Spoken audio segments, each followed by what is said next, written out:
भारत में प्रेस की आजादी को लेकर चिंता और सवाल। क्या पत्रकार हैं साफ टारगेट। बीते मंगलवार न्यूज पोर्टल न्यूज क्लिक से जुड़े पत्रकारों के घरों पर दिल्ली पुलिस के स्पेशल सेल की छापेमारी और 2 लोगों की गिरफ्तारी के बाद भारत में प्रेस की स्वतंत्रता को लेकर चिंता फिर से उभर आई है। उससे पहले नमस्कार, मैं हूं राजेश शर्मा और आप भारत चक्र न्यूज देख रहे हैं। बुधवार को न्यूज क्लिक के संस्थापक और प्रधान संपादक प्रवीण पुरकायस्थ और मानव संसाधन विभाग के प्रमुख अमित चक्रवर्ती को 7 दिन की पुलिस हिरासत में भेज दिया गया। इन दोनों को गैर कानूनी गतिविधियां अधिनियम यूएपीए की धाराओं के तहत गिरफ्तार किया गया है। यूएपीए एक आतंकवाद विरोधी कानून है और इसके तहत गिरफ्तारी होने पर जमानत मिलना बेहद मुश्किल है। प्रवर्तन निदेशालय यानी ईडी और दिल्ली पुलिस का इकोनॉमिक ऑफेंसेस विंग पहले से ही न्यूज क्लिक के खिलाफ मनी लॉन्ड्रिंग के आरोपों की जांच कर रहे थे। न्यूज क्लिक के प्रधान संपादक प्रवीण पुरकायस्थ ने इन मामलों में कार्रवाई के खिलाफ अदालत से अंतरिम रोक प्राप्त कर ली थी। तो इस बात की भी चर्चा हो रही है कि क्या न्यूज क्लिक से जुड़े पत्रकारों के खिलाफ यूएपीए की धाराएं इसलिए लगाई गई हैं ताकि गिरफ्तारी के बाद वो जमानत पर आसानी से छूट न सकें। न्यूज क्लिक मामले में यूएपीए की धाराएं लगाने पर भारतीय मीडिया जगत में हलचल है। एक वरिष्ठ पत्रकार के नाम न छपने की शर्त पर कहा, यूएपीए जैसे कठोर कानून होने ही नहीं चाहिए थे। ये ऐसे कानून थे जिसका इस्तेमाल हर सरकार ने किया है और कुछ सरकारों ने इनका इस्तेमाल दूसरे की तुलना में ज्यादा किया है। आपको अपने ही देश में अपने नागरिकों के खिलाफ इतने सारे कानून की जरूरत क्यों है?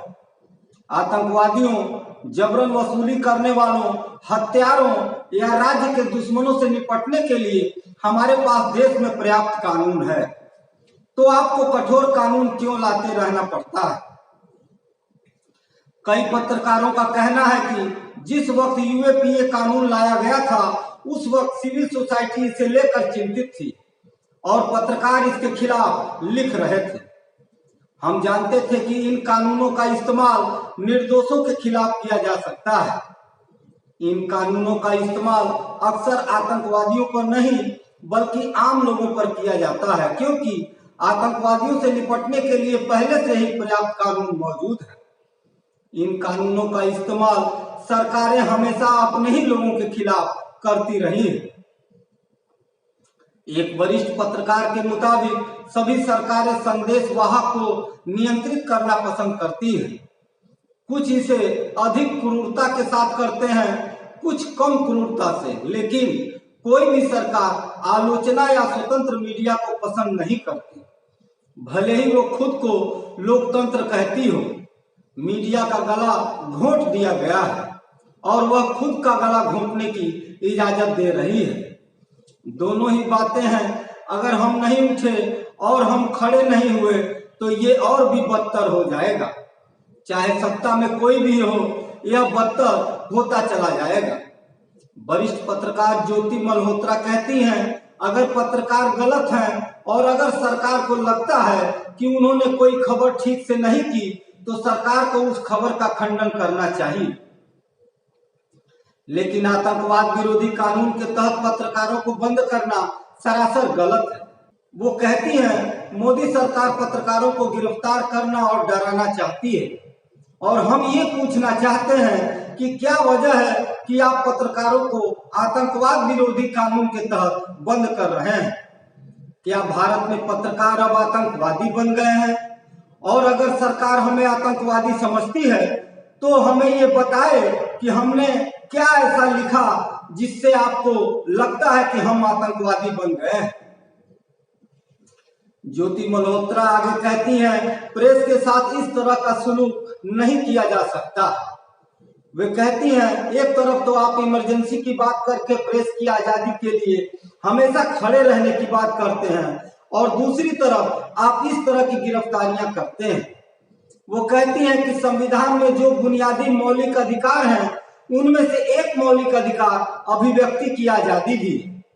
और भारत के नागरिकों को पत्रकारों के साथ जुड़ जाना चाहिए, अपनी आवाज उठानी चाहिए और कहना चाहिए कि ये जो हो रहा है वो गलत हो रहा है। खबरों के मुताबिक न्यूज क्लिप से जुड़े कुल 46 लोगों से दिल्ली, एनसीआर और मुंबई में 50 से अधिक जगहों पर पूछताछ की गई और उनके डिजिटल उपकरणों को जब्त कर लिए गए। न्यूज क्लिप के दिल्ली स्थित कार्यालय को भी सील कर दिया गया है। ये कहा जा रहा है कि मंगलवार को की गई पुलिस कार्रवाई 17 अगस्त को ईडी के इनपुट के आधार पर दर्ज की गई एक एफआईआर पर आधारित थी, जिसमें न्यूज क्लिप पर अमेरिका के रास्ते चीन से अवैध धन हासिल करने का आरोप लगाया गया था। न्यूज क्लिप पर हुई पुलिस की कार्यवाही पर भारत के मीडिया जगत से कड़ी प्रतिक्रियाएं आई हैं। एडिटर्स गिल्ड ऑफ इंडिया ने एक बयान जारी कर चिंता जताई और कहा कि ये छापे मीडिया पर लगाम लगाने की एक और बड़ी कोशिश है। गिल्ड ने कहा, हालांकि हम मानते हैं कि अगर वास्तविक अपराध हुए हैं तो कानून को अपना काम करना चाहिए, लेकिन उचित प्रक्रिया का पालन करना होगा। विशिष्ट अपराधों की जांच में कठोर कानूनों की छाया के तहत डराने धमकाने का माहौल नहीं बनाना चाहिए। न ही अभिव्यक्ति की स्वतंत्रता और असहमति और आलोचनात्मक आवाजों को उठाने पर रोक लगानी चाहिए। एडिटर्स गिल्ड ने यह भी कहा, हम सरकार को एक सक्रिय लोकतंत्र में स्वतंत्र मीडिया के महत्व की याद दिलाते हैं और यह सुनिश्चित करने का आग्रह करते हैं कि चौथे स्तंभ का सम्मान, पोषण और सुरक्षा की जाए। सरकार की आलोचना करने वाले पत्रकार निशाने पर इस तरह foundation for media professional FMP ने एक बयान में कहा कि हालांकि सरकार का चुनिंदा पत्रकारों और मीडिया संगठनों को परेशान करने का रिकॉर्ड है, लेकिन मंगलवार को जिस मनमानी और अपारदर्शी तरीके से छापे मारे गए वह भारत में मीडिया की स्वतंत्रता की स्थिति को गंभीर बनाता है। FMP ने कहा, इस संबंध में कठोर UAPA को लागू करने से पहले कहीं अधिक भयावह प्रभाव पड़ेगा।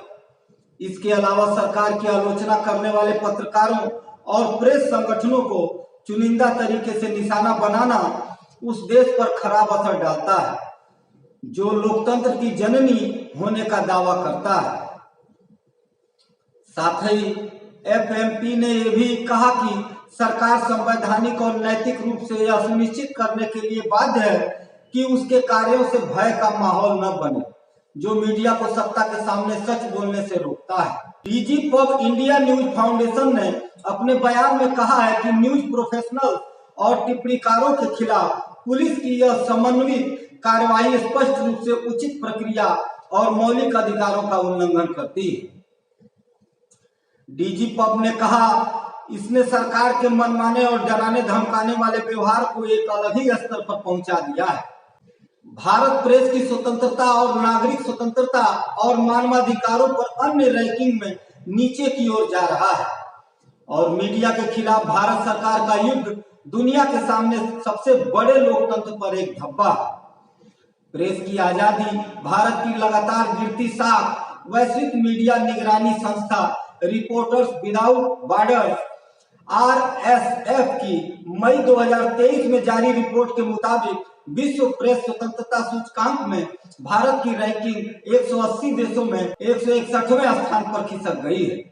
साल 2002 में भारत इस लिस्ट में 150वें पावदान पर था।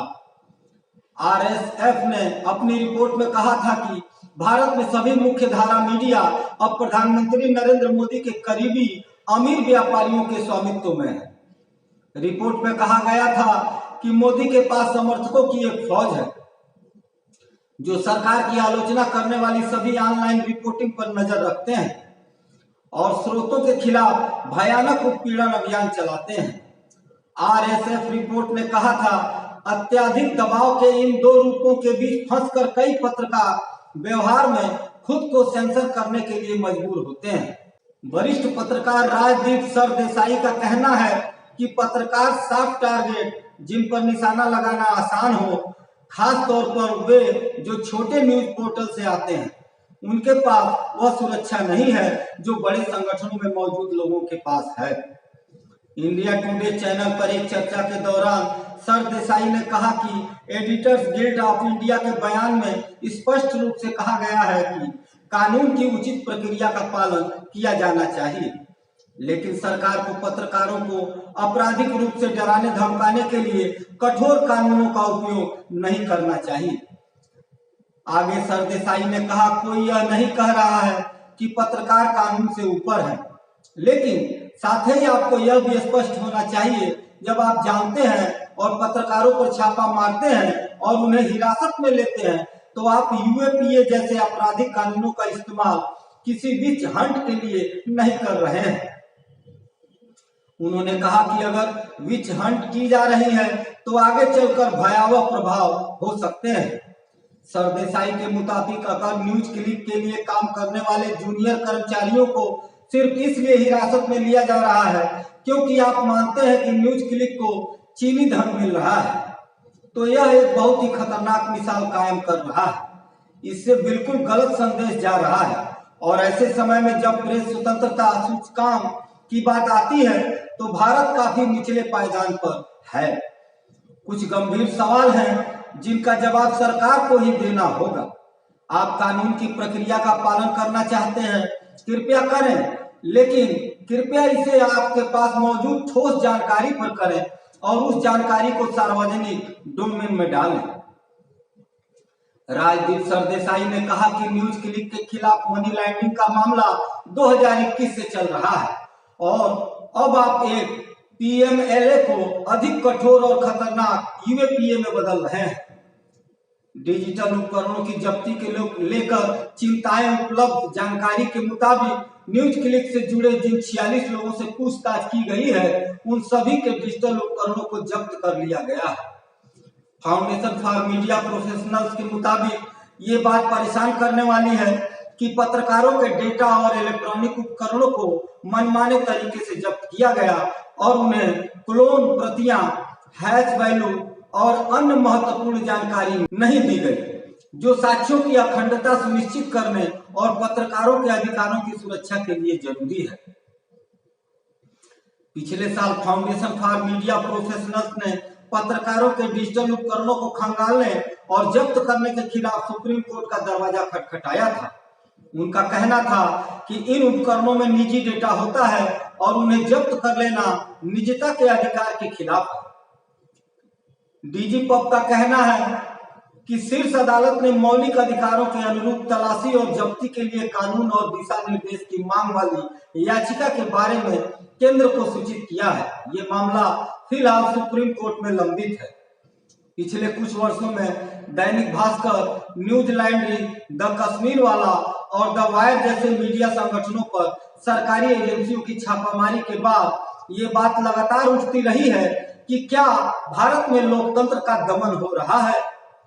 विपक्षी राजनीतिक पार्टियों के हाल में बने इंडिया गठबंधन का कहना है कि सरकार और उसके विचारधारा से जुड़े संगठनों दोनों ने सत्ता के सामने सच बोलने वाले व्यक्तिगत पत्रकारों के खिलाफ प्रतिशोध का सहारा लिया है। एक बयान में इंडिया गठबंधन ने कहा, भाजपा सरकार की बलपूर्वक कार्रवाइयां हमेशा केवल उन मीडिया संगठनों और पत्रकारों के खिलाफ होती हैं जो सत्ता के सामने सच बोलते हैं। विडंबना यह है कि जब देश में नफरत और विभाजन को भड़काने वाले पत्रकारों के खिलाफ कार्रवाई की बात आती है तो भाजपा सरकार पंगु हो जाती है। मंगलवार को न्यूज क्लिक पर हुई कार्रवाई के बाद कांग्रेस पार्टी ने कहा, पीएम मोदी डरे हुए हैं, बहुत घबराए हुए हैं, खासतौर से उन लोगों से जो उनकी विफलताओं पर, उनकी नाकामियों पर उनसे सवाल पूछते हैं। वो विपक्ष के नेता हो या फिर पत्रकार, सच बोलने वालों को प्रताड़ित किया जाएगा। आज फिर से पत्रकारों पर छापामारी इसी बात का प्रमाण है। उन्होंने कहा, अगर हम कहते हैं कि हम एक लोकतंत्र हैं तो एक आजाद मीडिया इसका बहुत महत्वपूर्ण हिस्सा है। अगर आप मीडिया की स्वतंत्रता पर अंकुश लगाना चाहते हैं, आलोचना पसंद नहीं करते हैं और लगातार मीडिया को कटघरे में खड़ा करते हैं, तो आपको लोकतंत्र पर भी एक नजर डालनी होगी और देखना होगा कि क्या लोकतंत्र उसी तरह काम कर रहा है जैसा उसे करना चाहिए। इस पत्रकार के मुताबिक मीडिया की भी नैतिक जिम्मेदारियां हैं और हम न तो अपनी जिम्मेदारियां दिखा रहे हैं और न ही हमें वह आजादी मिल रही है जिसकी हमें जरूरत है। उन्होंने आगे कहा, मुझे लगता है कि भारत में मीडिया का एक वर्ग जिम्मेदारी से काम नहीं कर रहा है और मीडिया का एक वर्ग ऐसा भी है जिसकी लगातार आलोचना हो रही है। तो हम थोड़ी उलझन में हैं। आज की इस खबर पर आपकी क्या राय है, आपकी क्या प्रतिक्रिया है, आप मुझे कमेंट करके बता सकते हैं। आज की खबरों में बस इतना ही। कल फिर मिलते हैं देश दुनिया की बड़ी खबरों के साथ। आप देखते रहिए भारत चक्र न्यूज। नमस्कार, जय हिंद।